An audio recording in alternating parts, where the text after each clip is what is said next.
So when you look at the marketplace, I mean, I assume there are other people who are doing or attempting to do the stuff that you're doing, or there are similar types of solutions, but what percentage of that ecosystem of that marketplace is focusing on inference accelerators versus GPUs? That's a fair way to ask that question. Yeah. So GPUs, I mean, it's kind of very difficult for a new entrant to come into the market at this stage, right? I mean, the GPU ecosystem has been around for decades, and obviously we have NVIDIA as a firmly entrenched GPU supplier. Yeah, just happens to be the most valuable company on the planet. That's a different story. But so I think for somebody else to come in at this stage and displace that ecosystem is going to be hard, right? So GPUs are done, right? I think really it's about inference acceleration at this point. And, obviously we are entering the age of inference now, right? For the last 10 years, most of the narrative has been around training bigger models, right?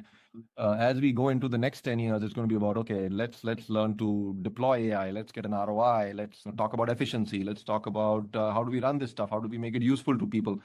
All that good stuff is going to happen in the next 10 years, and that's all about inference. And so obviously, as inference heats up, a lot more companies are emerging. We are focused on inference in the data center. And in that segment, I think I would say, it's not like there's a whole lot of people because it's an extremely capital intensive place to play. So it's not like you can start a company tomorrow and raise, you'll have to raise at least $200 million before you produce any kind of product in that space, right? So it's not for the faint-hearted.